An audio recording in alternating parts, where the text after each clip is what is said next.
How much survivor benefit should you choose for your defined benefit pension? If you have a DB pension and you've got a partner or spouse, one of the big decisions that you need to make in retirement is how much survivor benefit you choose for your DB pension when it starts. A survivor benefit refers to how much your partner or spouse will receive if you were to pass away in retirement. That's a very important number. Usually it defaults to 50 or 60%, but you can choose as high as 100% survivor benefit. Now, there are pros and cons to this decision, but that could be a big factor when it comes to your retirement plan. Now, let me give you an example of how impactful this can be. Let's say you have a $50,000 pension and you've got a 50 or 60% survivor benefit. That means that if you were to pass away in retirement, your spouse would only get $25,000 to $30,000 of that $50,000 pension. So that's a huge reduction in their pension income, their income in retirement, if you were to pass away. Combine that with changes to Canada Pension Plan and Old Age Security, and you can see why this is such an important decision for people that have a defined benefit pension. Now, usually taking a higher survivor benefit means a lower lifetime pension amount, and that trade-off can be very important. So you're sacrificing some money in early retirement for that guarantee of having a larger survivor benefit later in retirement if you need it. It's a very important distinction, a very important thing to explore because you've got trade-offs there. So you want to look at a full retirement plan as well as a survivor scenario to understand what's the difference between those two options. Now we're going to show you a clip from a larger webinar that we did about survivor benefits, survivor benefit planning.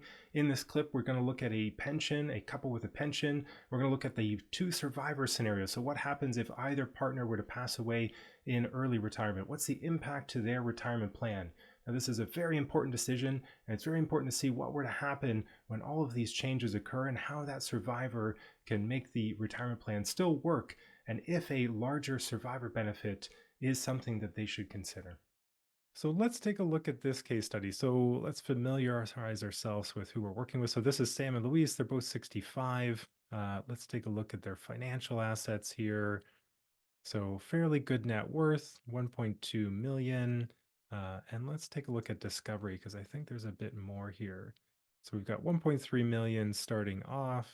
We've got some RSP balances, small locked-in account, non-registered with some capital gains here we can see, and a TFSA as well. They've got a home. And I think the other factor within this one is we've got a pension. So Sam here has a pension, 56,000 a year, fully indexed to inflation, but only 60% survivor benefits. So that's going to be a factor within this case study, is that in the event that Sam passes away earlier in retirement, there's going to be a fairly sizable 40% of 56,000, fairly sizable reduction in Luis what they receive. So that's kind of where we are here. I don't think we have insurance. No, we do have insurance in this one. So we have a term life insurance policy, but we can see it started in 2006, ends in a 20-year term, so it ends in 2026. So it may not be a factor in their retirement plan unless, in this case, Luis passes away quite early. But there's also a whole or universal, so this one will be a factor. We've got Sam, who's insured, still paying into it, $50,000 death benefit, with Luis is the entire beneficiary of this. So depending on when Sam might pass away, we'll see this whole life policy get paid out in the projections. Okay, any other factors? Maybe we should take a look at CPP and OAS actually before we get into this one. So we are fairly close to the maximum. Now, again, the maximum changes with CPP enhancement, but we're fairly close to the maximum. We've got old age security at the max, and Luis not quite at the maximum, so a little bit more chance of survivor benefits here.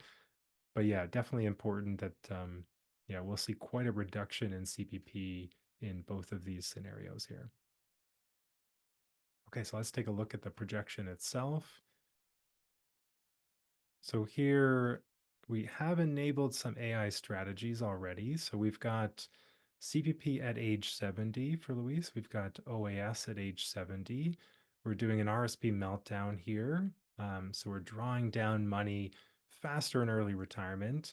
Remember, they've got a pension and they've got quite a bit of registered assets. So there's a lot of taxable income here. And so we're basically maxing out those first couple tax brackets for both of them. So we're getting that money out, a little bit more liquid. I think we had gone through this in the RSP meltdown case study, so you can always take a look at that one as well. What else did we enable here? So we've got CPP at 70 for Sam, and they're both living until age 95. So now we'll take a look at a shorter life expectancy just to see what that looks like. Now, what's interesting is we can see at the end of their long and healthy retirement, we still see that whole life policy get paid out. But in today's dollars, the purchasing power has gone down. So future dollars, definitely $50,000 getting paid out. But of course, looking 20 plus, 30 plus years in the future, the purchasing power of that's kind of gone down as well. So one of the kind of downsides with that whole life policy. So let's take a look at a couple of the survivor scenarios, and we'll take a look at how we can make it more successful. So Luis here, Luis is going to have a bigger impact. Now there's a couple things to highlight already. So we've simulated if I think Sam here passes away at age 75, and we've got all the same parameters that we had in the first long and healthy retirement, but now we see some changes. So we see a fairly large reduction in CPP, so from 41,000 a year down to 23. Again, probably hitting that maximum, right, where we're not getting the full 60% we would otherwise expect. Old age security again is going down, so we're going from 23 to 11. Again, they both are in this scenario choosing to delay until age 70, so we've got above the 8,500 max. And we've got the insurance payout, but also a big reduction in the pension. So big impact for Luis is that Sam's pension with that 60% survivor benefit goes down from 56,000 to 33. So fairly big impact for Luis here. And we look at net worth, not nearly as healthy, and same with success rate. We go back to the original scenario, long and healthy retirement, they were at 94%, a little bit of risk there at age 75, but still a fairly healthy plan, fairly healthy net worth with quite a bit of TFSA assets left over. But yeah, in Luis's survivor scenario, we can see the impact here of the loss of the pension, the loss of the CPP, the loss of the OAS, and the combination of those, plus the extra taxes. We can see that the tax has pretty much stayed the same, a little bit of a reduction, 23,000 to 18, 19,000. But Luis's taxable income is much smaller. So way less taxable income, but still paying almost the same amount of tax because we've lost the impact or the benefit of income splitting. Okay, so let's take a look at Luis. So we know that this doesn't look good. Luis is probably looking at this retirement plan and saying, "Oh shoot, like what am I going to do if my partner Sam passes away earlier at age 65?" And that's what we want to explore in the next scenarios. We want to see how do we make this more successful. So we've mocked up a scenario with still the same age 75 life expectancy for Sam, but we've looked at how do we make this perhaps a little bit better. And we were looking at things like a reduction in spending, less on travel and early retirement. So I'll show you how we made those changes here within the plan. So we've gone down here to the table, we've gone down to other spending, and what we've basically said is that in a survivor scenario for Luis, we know that we need to cut spending.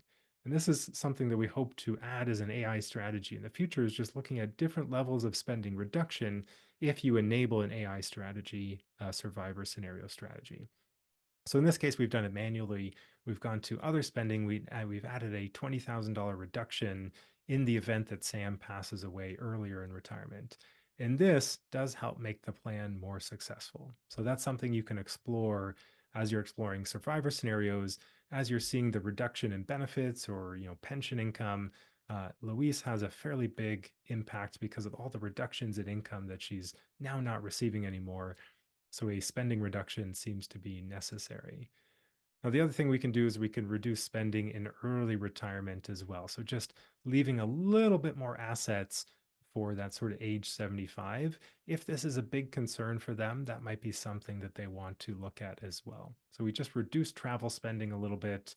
If I look at personal here, we've got a slight reduction. Not big. They were planning to spend 30,000 a year. Now it's 25, but it does leave a little bit more assets available in their mid 70s if that were to happen to Sam in the future.